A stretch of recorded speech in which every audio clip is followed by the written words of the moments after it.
to this roundtable, Ethical Financial Products Design and Communication. Today we have a panel of financial services experts who will discuss the investment decision-making behind ethical financial products in the areas of superannuation, funds management, and wealth management, how activities such as ESG integration and impact investment can result in products that can do well for investors while doing good for the wider community, and how they communicate the benefits of ethical investment to their internal and external stakeholders. Joining us today are Peter Murphy, Chief Executive Officer of Christian Super, Trevor Thomas, Managing Director of Ethinvest, Justin Medcalf, Senior Manager Responsible Investments at Bendigo and Adelaide Bank, and Paul Smith, General Manager Strategy and Communications, Australian Ethical Investments. These experts will explain their institution's approach to ethical investment, and then we will delve deeper into these issues facing ethical investment practitioners. So, Peter Murphy, can you give us an introduction into how you answer this question of ethical investment at Christian Super? Well, firstly, we started off by answering where we get our ethics from, and Christian Super, it wouldn't surprise anyone that we get our ethics from biblical values, and from within that, we've developed a 3C framework, which is commands, consequences, and character. And we've got that documented for ourselves, and our investment team know that very clearly. Then we've actually developed a set of 10 investment beliefs that we have, and they range from the simple things about where there's a return, that there's always risk in investments, and the risk needs to be compensated by return. Some very, very simple things, but helpful things in terms of making sure that we articulate our investment beliefs. From that, we've developed our ethical positions on a whole range of issues, and whether that be from uranium, to water, to waste management, to labour issues. There's a whole range of issues that we have there. And then we actually put it within our process. So we have a four-point application for our process. Sorry to turn my back on you. We have a 4-point application process. Firstly, we get rid of what we would loosely describe as the sin stocks. So there are some things that we have a zero tolerance on, issues to do with human rights issues, anything like that. We have a zero tolerance on that, and we say, no, we don't want that in the portfolio. And there are some things like alcohol that we have a tolerance range in. We understand within our perspective that even in my own household that my wife is a complete teetotaler. I come from a long line of publicans, so we understand that there's a divergent view there. So we have a tolerance range there, and then we identify which those are, and then we remove the stocks that we don't want within our portfolio. Then from that, to ensure that our tracking error stays under 1%, that we positively weight some other stocks. For example, Woolworths is outside of our portfolio, so that means within the consumer staple group we need to positively weight other companies, principally Wesfarmers and other consumer staple companies. The third aspect in terms of our application is that we're involved in corporate engagement, and that can be as simple as writing a letter, or alternately we'll sit down with companies and talk about things like phosphorus in Western Sahara, gambling issues, those sorts of things, and we'll sit down and talk with them and see whether we can actually change behaviour. And then the fourth aspect of our application is certainly in the impact investing space, and that's the space that we'll talk about a little bit further. But that's a really exciting space, because I think in the ethical investment landscape that we're commonly defined about what we don't do, and we need to start being defined about what we do. And that's why I'm really excited about the impact investing space, and really just thrilled at some of the impact investments that we've been able to be in, that do make good, that do good, and actually produce a good financial return. Thanks, Rachel. We are a financial planning practice, so our clients are people who come looking for specific advice in terms of financial planning and overall structure, but many with a very strong agenda around ethical investment, around aligning their financial arrangements with their personal values or with their organisational core concerns. So we have the opportunity to survey deeply to understand exactly what motivates people in terms of their ethics and concerns, what their environmental and social concerns are at some detail, and to test that by talking through specific sorts of companies and their approach to those things. So we really try and understand what our clients are looking for, and then we provide them with tailored solutions. So we run 400 completely independent, bespoke portfolios. There's overlap, of course, in holdings, but every portfolio is different, and everyone is managed with a particular fund manager towards the needs and goals of the person who's come to us. We would characterise our approach by the 3 E's, not the 3 C's. So our clients are ethical, they're engaged, and they're entrepreneurial. The ethics, our clients are driven by values. They come to us because they want to see strong alignment, and they expect us to deliver on that. Our experience of working with clients over 25 years is that they have a zero tolerance approach to what they don't like. So a lot of the funds management community that works with materiality or ranges doesn't capture their desires to be particularly focused on an issue. And there's all sorts of idiosyncratic reasons that people like and dislike companies, and we're able to capture that. So for clients who've got enough money to run their own portfolios, they're able to have great control over what their money's actually doing. And both avoiding, as Peter was saying, but also looking for positive things to do. One of the things about our model is that the investor is a direct shareholder, so they see exactly what their money is doing. The beauty of that is that it's easy to engage them around conversations with the company where things happen that they'd like to encourage or discourage. So we will often assist clients to write to companies in which they invest.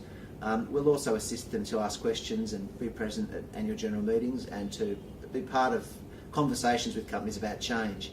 It might be as trivial as asking companies to stop using plastic bags to wrap their annual reports, through to fairly major policy issues around the risk of stranded assets with thermal coal investments. So, but we engage over a wide range. We have a really high success rate with the plastic bags. We have a really low success rate with the thermal coal divestment.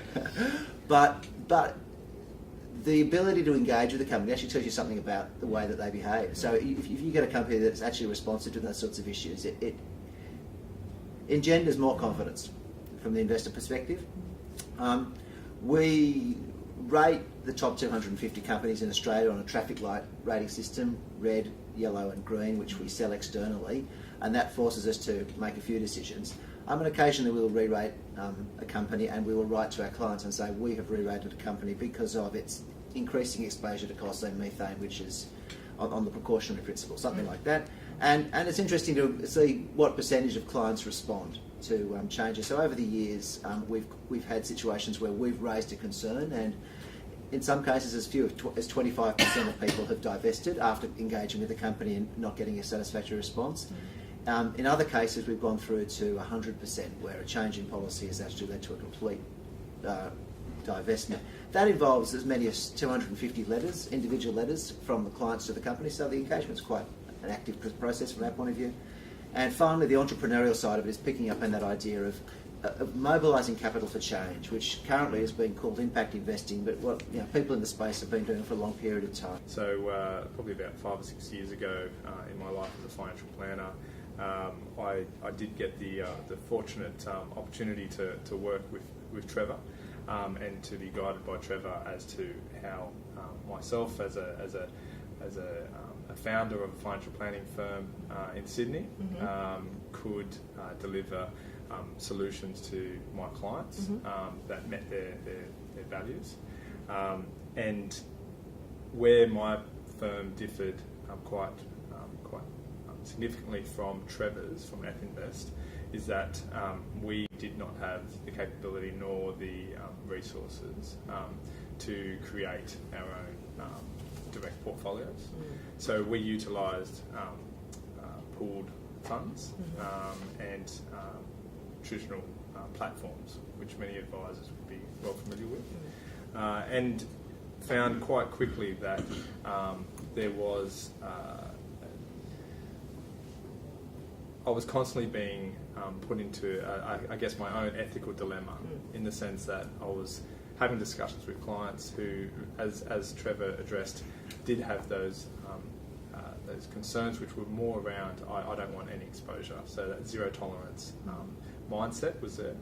And so when discussions would be had around creating the right type of portfolio, I was constantly in that dilemma of not being able to find all the asset classes to meet the client's needs. So I was constantly having to try and sell that this is the best we can do at this stage, which led to the work of trying to bring the financial advisors together to actually create a larger centre of gravity, and also utilise our scale as one rather than many, to look to bring additional products to the market, so international products to the market, but also to act as one voice to some of the existing players like Australian Ethical, Hunter Hall and others, to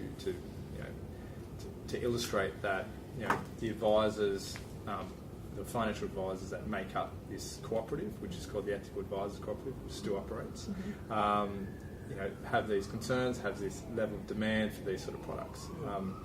And from that, quickly realised that we actually needed to look at ways of either influencing or replacing the gatekeepers, because the retail end of financial services, as does the institutional end, has these gatekeepers. And one of the gatekeepers that we wanted to address quickly was the platform gatekeeper, or the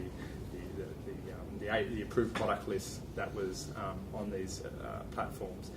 And one of the things that we knew, so when I say we, there was a few advisors involved in these discussions, and a few other individuals who'd had a fair amount of experience in the industry. What we realised was that there were tools out there in the platform space that would allow some of the services of Ethinvest and ethical investment services to be offered to a broader range of advisors. So this separately managed account technology had sort of been rolled out during the last decade. However, the platforms that were most aligned to the responsible or ethical advisors didn't have that functionality. So the Emerald Wrap was created as a badged offering through PowerWrap, and that really allowed groups like Ethinvest, Ethical Investment Services, and a lot of the advisors that were sort of in an issue around asset class and having more products on the one place allowed us to really cover off on that element. And then this takes me to sort of where I am today in the sense of Bendigo, and really looking to address the fact that in some ways we have done a great job in satisfying those who are willing to make the change. Now there's obviously hurdles which we'll talk about later as to making that even easier for others who are willing to make the change or to invest in a smarter way. But from Bendigo's perspective, with 1.4 million customers, we sort of see that the work that we can do can hopefully be a catalyst for moving to the next big pool of individuals out there. Paul. So as you mentioned before, Australian Ethical has a range of products from managed trusts to superannuation and pensions. We manage about $750, close to $800 million now, $500 million in our super fund. Range of clients, but mostly they're individuals that come either directly to us or through advised, although the majority are direct individuals. Our managed funds are available both retail and wholesale on platforms, multiple platforms, the traditional ones and obviously the newer ones as well.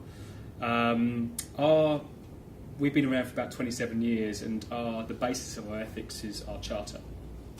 Our charter is a series of statements, positive and negative, I suppose you could summarise them as, in terms of what we seek out and what we avoid. But in reality, we're actually positive stock pickers. So our portfolios are put together by our investment team actually picking the positive companies. So in difference to impact investment though, these are companies that are actually having a positive impact both ethically and financially.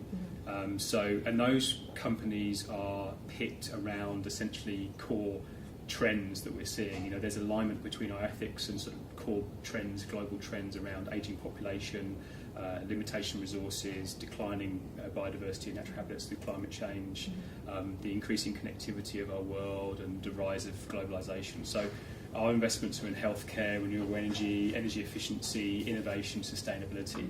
So there's a big alignment between our ethics and actually what's going on in the world, and those are the companies we actually we pick out. Now, as we're going through, we obviously have our charter. The statements are some are very clear, some are rather not vague, but rather sort of open to interpretation. So we have a set of principles and practices which allow for the consistent interpretation of the charter. And then behind that are a bunch of frameworks around issues, so climate change, and sectors, so the transport industry, for example. And every single investment that we make goes through those frameworks. So we have, our energy framework, for example, is huge. The energy matrix essentially looks at all the different energy mixes. So when you've got diversified energy companies, it's very interesting. But we have zero tolerances to certain things. So but those are the sort of companies that our investment team wouldn't pick. So whilst we have policies around tobacco and uranium and things that we have zero tolerance to, most of the companies, they wouldn't even come into our radar in that respect. So we don't actually screen to have a universe. We actually pick stocks from the larger universe based on their expected financial performance and obviously their ethical makeup as well.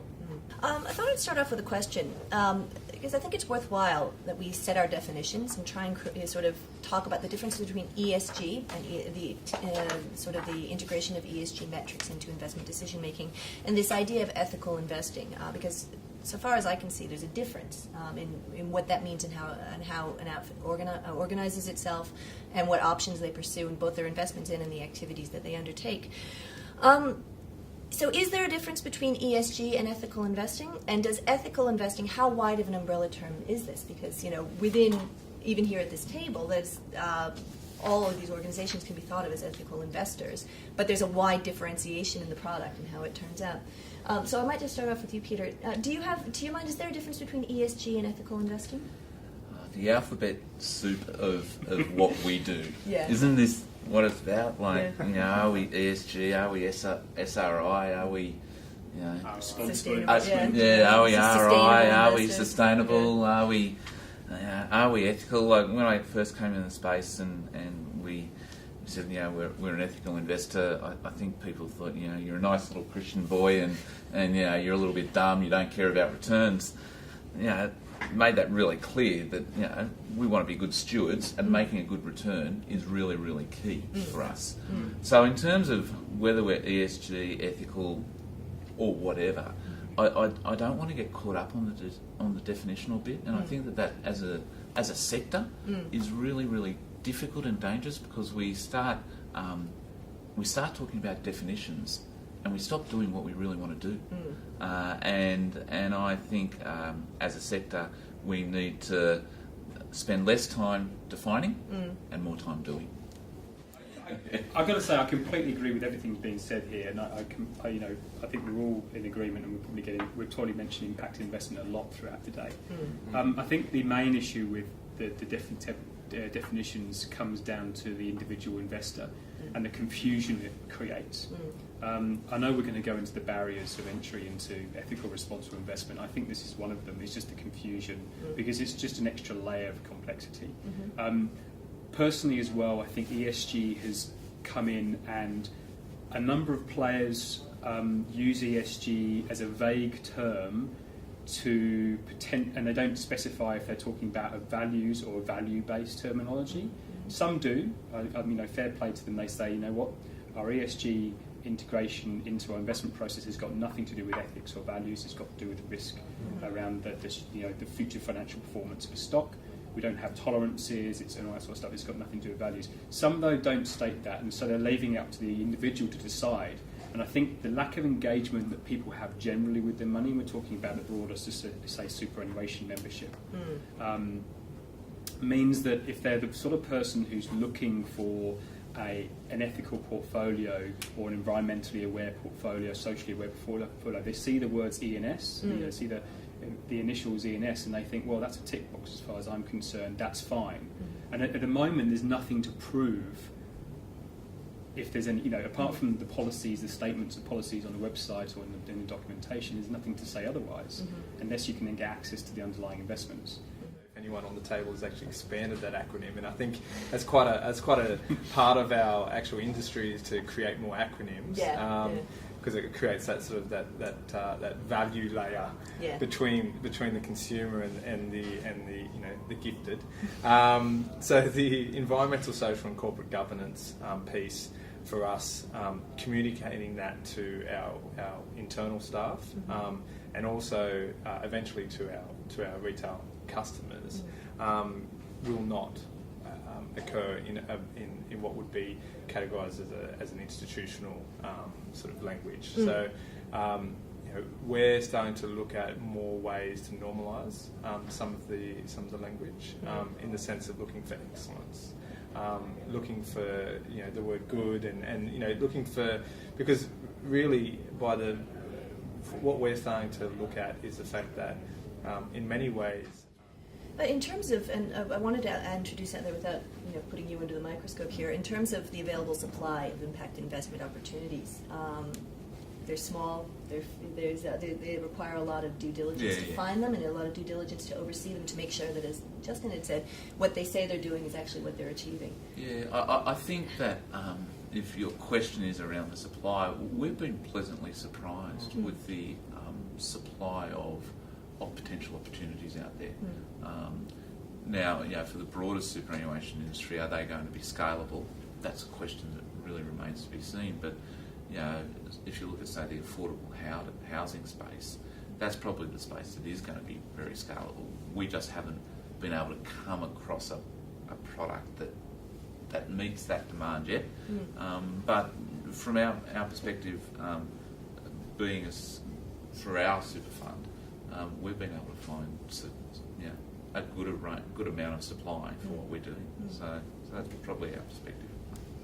Trevor, the demand at F-Invest has come from our philanthropic clients. So, and I sit on the board of trustees of 3 charitable trusts, and the conversation around the table is, well, how do we mobilise our capital, which can be substantial, to align with the sorts of things we're doing through our grants and donations. So we've got all this money sitting in the stock market, why don't we think more creatively about using that? And so that's certainly Philanthropy Australia's picked up and been one of the champions in Australia. So that's where the conversation has come from. And our forays into organising impact type investments, we helped a couple of people put money into buying a pub in Lismore to turn into a homeless shelter.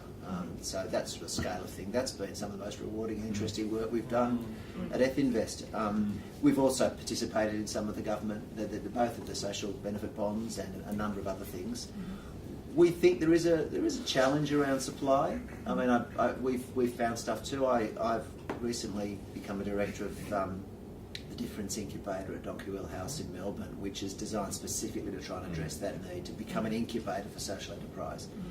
Because it's not necessarily easy to scale something up so it becomes investable. A lot of organisations exist at the sort of slight charity, slight community group. They're not really investable. There's a demand from funds. Getting those organisations to the point that they can receive debt or equity funding is actually a significant challenge. And so I'm pleased to see this work being done in that space by a number of players, and I think that will be very helpful, because at the moment everybody still talks about 2 or 3 really high profile deals that have been done. Peter's kept a lid on the things that he's done. But there's been a few well-known cases. Good Start always comes up, Street always comes up. It will be great when there's 20 or 30 fantastic case studies. However, that being said, the work that is coming out from Donkey Wheel, Impact Investment Group, and a few other players, mainly based in Melbourne, is quite exciting, because I think not only is it the stories, but is it the reporting on the social impact that I think is the element that brings real tangibility to investment. And from the perspective of super, I've always believed that we have had a struggle in communicating what is the tangibility of people's money, and how do we bring the benefit of your retirement benefits, obviously maintaining sole purpose. However, how can we bring that benefit from 30, 40 years from now to today? And we can get into the topic of ancillary benefits or so forth, but a lot of the industry funds have already sort of covered off on that with building properties, which their members obviously are employed within. But it is one of those areas that we're very interested in it, and I think others are. And I think where we're interested is also in how not only are we taking sort of more social enterprise and making them think more commercially in the sense of ways that they can draw other forms of capital and not rely on philanthropic dollars or grants, but also how can we take more commercially minded organisations and make them think more socially. So it sort of creates a norm that every business should have a social impact. I mean, technically every business does have a social impact, but it's how they, whether it becomes an explicit part of their mission, is I think something that is of real interest, and where that rolls out over the next 5 to 10 years. If I might pick up on something there and sort of expand on it, I think measurement's going to be the key. From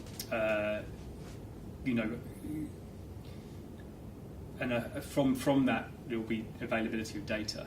For listed companies, what the work that the Global Reporting Initiative is doing in terms of getting companies to report on more sustainability, and I don't mean just environmental sustainability, but social sustainability, different metrics. If the more uniform that becomes, the more information we have to actually measure the impact of responsible, ethical, and all those different types of investments. And again, I think that's what people are really looking for. I suppose I was listening to Paul here and asking about measurement, and I'm looking at it from our fund members' perspective. And in terms of being able to communicate it, we've talked openly around our marketing team about do we put measurement statistics there up in our annual report. And whilst we've reported back to them about some of the things we do in a two-way communication on their annual member survey, we've actually concluded that members they just want to know what they're investing in. So, I've got a copy of our annual report in front of us, and we've got a world map. We're able to just pick out a few things that they're invested in and give them a narrative around that. And the feedback that we've had is that's what our members really want to hear. They actually want to know where they're invested and what it's doing.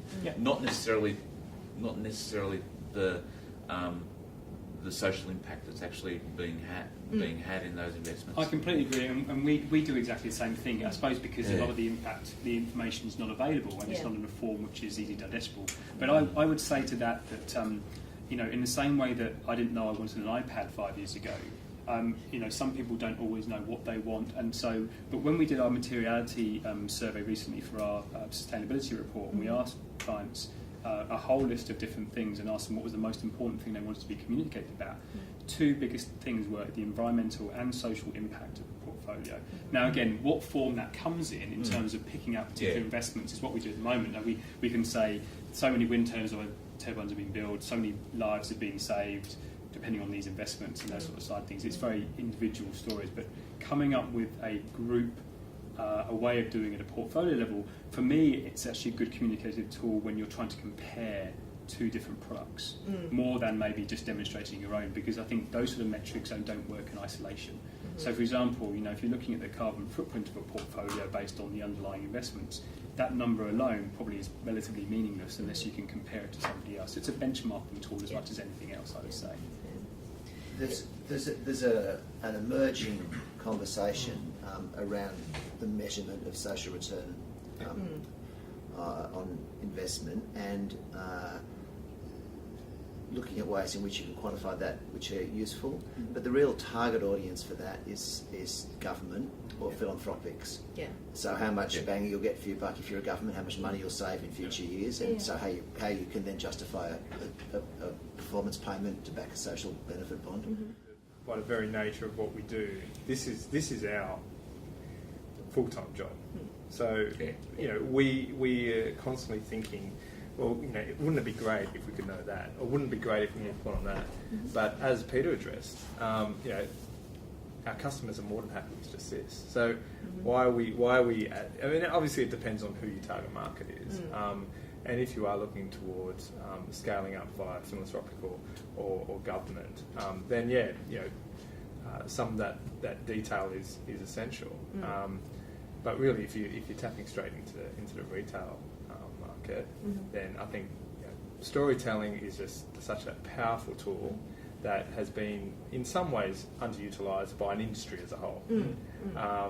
And so, that is something that we are getting better at. And I know that, especially the other three groups on this table are doing very good jobs at it. So I'm maybe speaking from my end of the table as far as ways that we can improve as well. I wanted to ask from a structural perspective. We've talked about communication, we've talked about definitions, and things like impact investment and the feel-good factor. But structural developments that may impact on the evolution of the ethical investment industry. Stronger super, both in terms of the disclosure, the transparency, and even just the technical aspects of ease of administration. What impact do we think this is going to have on widening the pool of people's availability to invest in ethical products? Do you want to start from Trevor? Do you want to start from your perspective as a financial planner? Does stronger super have any impacts?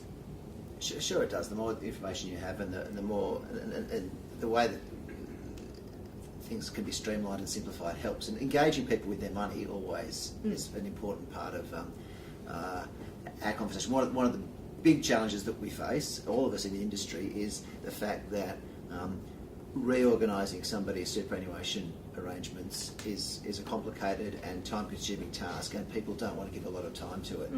And so anything that strengthens people's confidence in the system and gets them engaging with the money is, I think, by definition, good for us and for our subsection of the industry.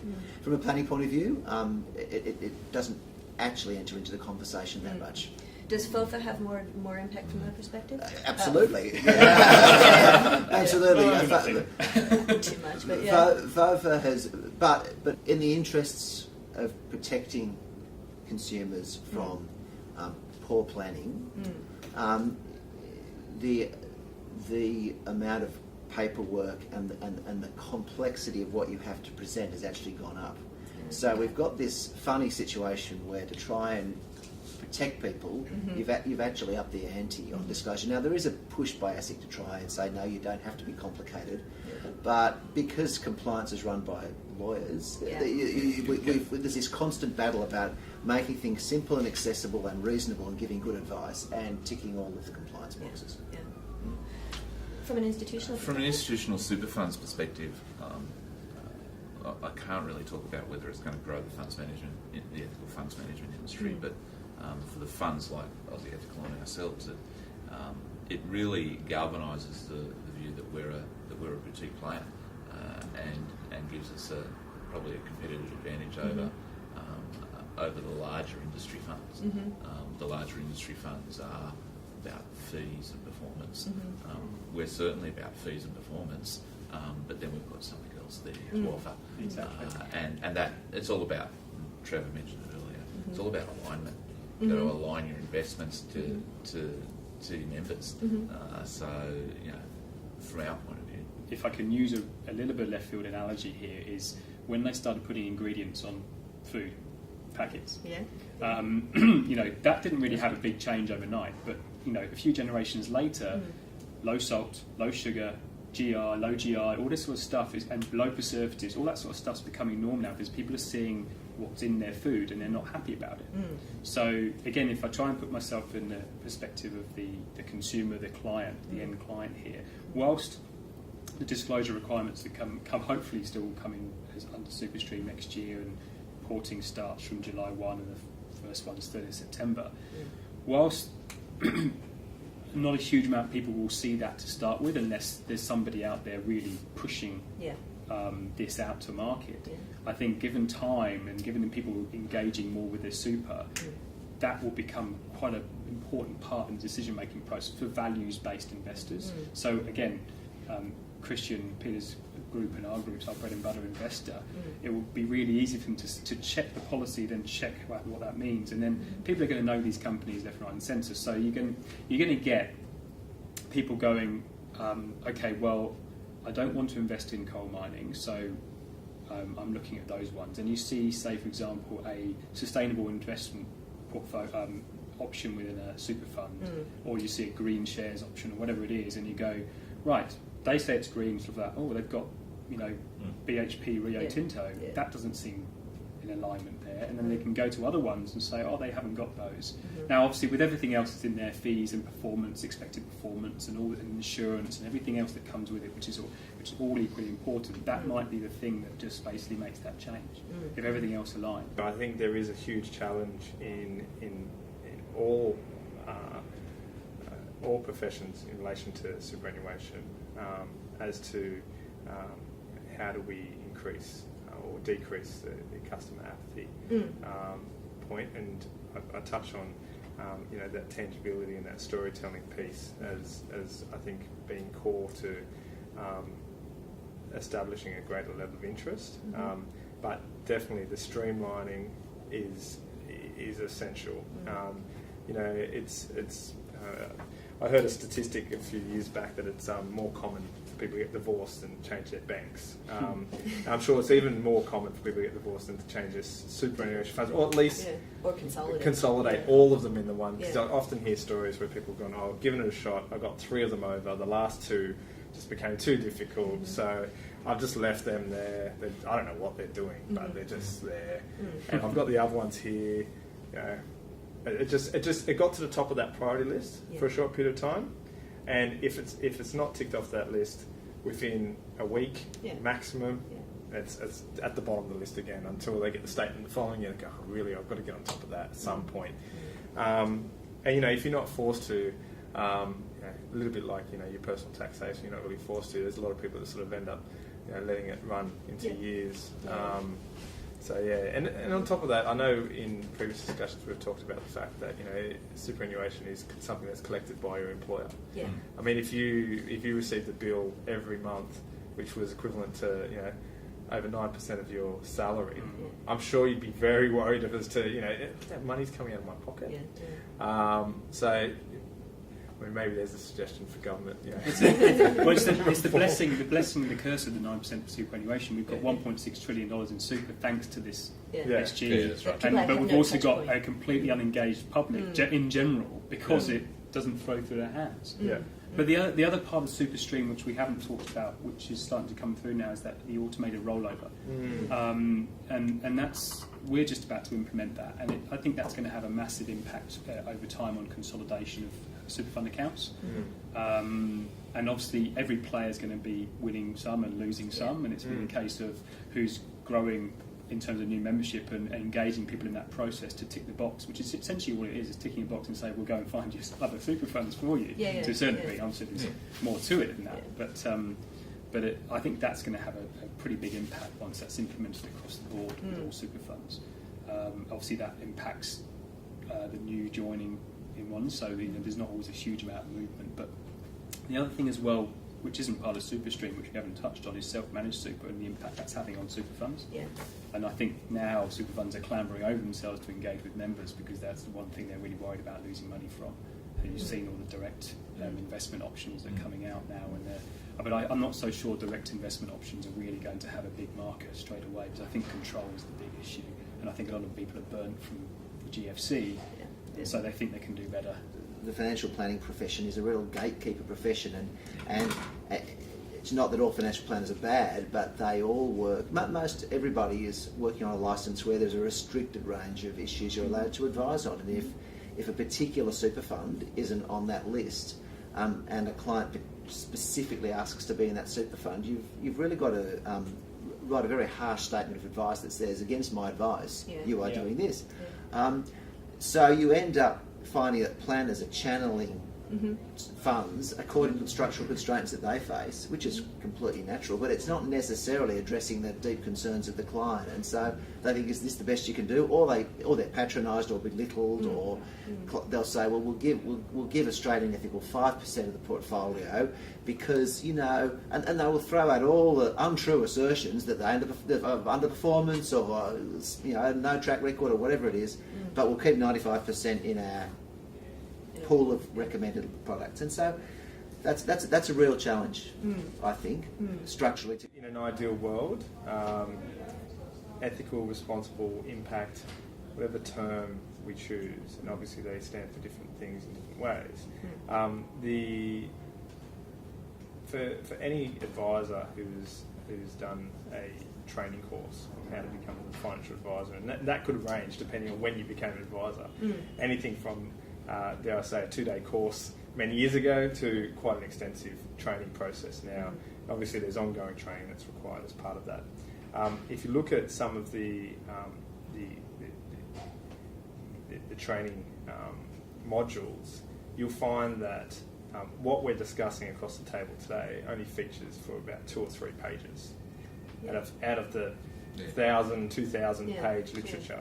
So this issue of knowledge starts at the core of where the knowledge came from. Rachel, can I just make one other point too in the planning process? And it's that those of us who've gone through that training process and are sitting down in front of clients and helping to organise their investments have got a basic model which guides us through that process, where we are looking at measuring risk tolerance, setting financial targets, preparing a plan, and that falls out into a recommended investment model. And it's not always easy to align the asset allocation in our model with the products that are out there in the market. And so at that point, you have to start scrambling to try and that's as Justin was saying, if you don't have your own license and buy your own shares, you end up having to say, well, this is the best we can do, and what you find is that even though super funds like Christian Super and Australian Ethical Super have got different tick-the-box options and standards, they don't fit as easily into your asset allocations as some of the other mainstream funds. And so you always feel like you are pushing a few square pegs through a few round holes in the process that your licensee requires you to go through as a planner. I think the product, you talk about the supply-demand gap. I really think the supply gap is the main issue here. Like, we all know around this table that there's from a pooled investment vehicle point of view, there's plenty of Australian equities options from sort of, I suppose you could say, the light to dark end of the spectrum. You've got AMP, BT, Perpetual, Australian Ethical, Hunter Hall. There's a lot of players out there, enough to construct the Australian equities part of a portfolio. The real issue comes to is when you want to have international equities, fixed interest, property. There's so few different vehicles for pooled vehicles, unless you're going to construct your own direct portfolio, or you have the ability to invest in a lot of offshore funds, which is not available here. When you're setting up the Emerald Wrap, you're trying to get international funds. This is why it's bigger in Europe and America, because there's so many more options. There's hundreds of ethical investment options in the UK alone, and it's a market 3 times the size of us in terms of number of people, but it's a huge funds under management, and they're all traditional negative screening type funds as well, and the history of it is no more deeper than ours. It's just the supply is just not here. It's going to be interesting, going back to the Stronger Super discussion, and you're seeing a lot of funds starting to bring in assets in-house. So it'll be interesting to see how the asset consultants respond to that, because I think that what people will look for from their asset consultant is to actually have a sort of wider mandate and a wider brief, and that's where possibly impact investing will probably fit into their brief more so than it did maybe 5 years ago. And you're starting to see some of the asset consultants starting to look at more impact investing assets, but that'll take time. That will take time as they need to realign really their business and their business process to shift away from productising the more vanilla advice that they can do to actually productising an impact investing space. Yeah. Or how do you push this message that, over the short, the medium, and the long term, responsible and ethical investments do outperform, and you shouldn't be, to get rid of that fear factor, or, as you're saying, that conversations that, I don't want to feel condescended to when I talk about wanting to be an ethical investor. The prejudice is deeply ingrained. We saw the first draft of one of the recent social impact bonds put up by one of the banks, and it said in its matrix of conversation points that ethical investments generally underperform. They named us as well as an example, which we found very offensive. So we wrote back to them and said, you can't put this false and misleading information in prospectuses, and they pulled it. Yeah. But that is an organisation that is committed to sustainability, officially has done a whole lot in terms of the space, and yet somebody in their marketing department thought it would be a great idea to run out this hoary old chestnut that's completely misleading. Yeah. So we just have to keep telling the story, and eventually people may start to believe. Yeah. But it's, I've been at Ethinvest for 17 years. We've been saying for 17 years that you don't have to sacrifice returns, and we've demonstrated it year in, year out, good markets, bad markets, to clients from their portfolios, and so they're champions, but it's not getting out to the mainstream. You see certain mainstream super funds who start up ethical, sustainable options, and they start pulling back from it because it hasn't got the outcomes they wanted. Yeah. And I sometimes wonder if that's a case of demand, or is a case of their communications. And I think when it's an add-on, sort of a sideshow, I just don't think I think it's the communications which is an issue a lot of the time. But when it's your core, like it is with Christian and ourselves, I think it becomes easier to do that. But you do also have to congratulate some of the other super funds, like a First State Super, for their stance on tobacco. Like that was a very courageous move, and I say that in the true sense of the word. That they took a very strong position on that, and we're actually starting to take some of the principles from our sector into the mainstream superannuation sector. So that's something that you've got to really applaud them for. And I think that's where it will go for the mainstream. Is a few years ago it was cluster munitions, it's now tobacco, and I think you'll go from issue to issue, and there will become deeply unpopular, and they'll make those big calls because it's the right thing to do, as well as sometimes it might make good financial sense, but I think this is the right thing to do. The same with the future fund did under pressure. I think one thing that we've touched on it a little bit, but the role that civil society is now playing with not only banking but with broader financial services has been, I think, the ingredient that has been missing for many years. Yeah. And maybe it was just a process of timing in the sense of starting to roll things out, because I know, Paul Lusting, when he was at the Wilderness Society, did a bit of work with him on the Super Activist campaign against guns, and I think it was about 4 or 5 years ago, and that flowed on, and I know he's been a bit of a champion through Get Up and other groups, and Greenpeace has done a bit of work as well, and that is really starting to equip some knowledge and some tools for consumers to actually utilise their money as a force, and I think that will only continue and scale up. And so, at the point around issues becoming important, it's purely because members are starting to pester, trustees, and for many years, I'm sure trustees weren't receiving many letters from their members and thought they were doing great things. And for those that were a bit more active, were probably getting a better understanding of their members. But now, with members being a lot more vocal and having the tools, The internet for stuff. and the internet, social media, etc., the information flow and the connectivity with what money is actually doing is so much more stronger now. So I think that's going to see some level of growth in the work that we do, because we've already been on that journey for some time. Yeah, I think, and it's great to see some of the NGOs and activist groups suddenly pay attention to the money side of things. From AYCC, Get Up, Greenpeace, etc. And I think, as Trevor mentioned about the big wins, what could bring this further is a win from an active ownership point of view as well, with change being created from a shareholder base. If a company really does, the super funds have made decisions around tobacco and those sort of things, but if an individual company makes a decision based on pressure from external sources, which is significant, that will take time. I know that already happens at at an institutional level. But if a retail consumer win can happen, then I think that will really drive things forward, drive the conversation forward. Paul, was that probably, and just getting in terms of the engagement process, is that you talk about pressure and putting pressure on companies. Are we looking at it the wrong way? Yeah, look, I use that word in a broad sense of, I mean more discussions and more than... And I true think that's why... that's why things are done behind closed doors, because you're able to actually engage with the company rather than pressure.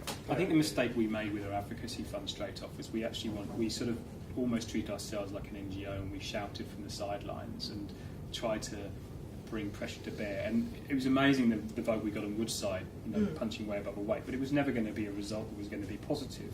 So we've changed the tune to be more collaborative and work with different groups and the company themselves. It's taking a much longer term view and saying, you know what, we're not going to get the media attention that we want out of this, but it's not about that. It's actually affecting real change. We've got enough stories to talk about to get attention from people that we need to grow. This is actually about affecting real change, and so that's why we've changed our tack to be much more about engagement and collaboration to make changes and movement with different groups than just shouting from the sidelines going, do this, do that. There's still obviously a position for that, but I don't think it's up to us to be doing that position. I think it's up to the maybe the retail groups and the NGOs that feel equally passionate, but they do the loud voice stuff. Was there why there was a particular reason why Christian Super talked about the issue of phosphorus and West Farmers, though? Because I found that really interesting when you were talking about the fact that this change had been effectuated through engagement and through a coalition of which you were a part of. Yeah. But you were publicly talking about this process of engagement. Yeah, because I think certainly being around the table and listening to the engagement. Frankly, if I was from West Farmers, I wouldn't have wanted to change anything. I would have got my back up, and it's Christian Super. I would have, there was a fair deal of pressure. But we actually sat down and listened to what their concerns were, and go, I can actually understand some of the issues, and then allow them to go away and digest that and work it through for themselves.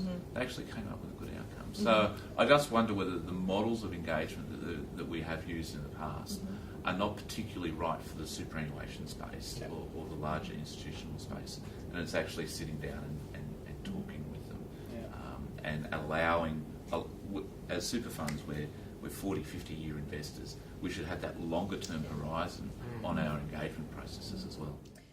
I just think the power of social media is going to be a massive thing for us. We've invested heavily in it in the last 6 months, and even more so going this year. And I think we've talked about the power of the consumer and the community and members, etc., and getting access to the information. I really think the new media side of things from a communications point of view it's still, whilst some of these platforms are relatively mature now, it's still in its infancy from a corporate point of view, I believe, especially from a financial services point of view.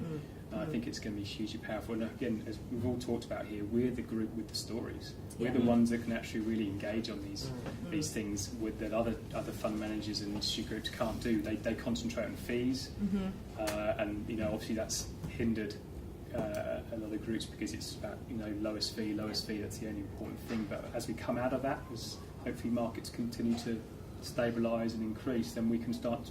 People will focus on different things. And we haven't talked about that, but we have the way that it flows back the other way. But the client who comes to you with strong ethical concerns and finds they're taken seriously and finds alignment is a very good client to have. They're very tolerant of difficult rollover processes and knockbacks from insurance companies on technicalities, and they'll roll with the punches much more. Downturns in markets, much more understanding if they think that they're speaking to fellow travellers, and there's a lot of shared value there. And there is a trust issue there as well. Whilst they do have that alignment, we've also got they're putting an enormous amount of trust in us, so we've got to be trustworthy to deliver good returns and also to have a robust ethical process as well. The conversation continues. I'd like to thank our panelists for this robust conversation: Justin Medcalf, Bendigo and Adelaide; Paul Smith, Australian Ethical; Peter Murphy, Christian Super; and Trevor Thomas, Eth Invest. Thanks for your time.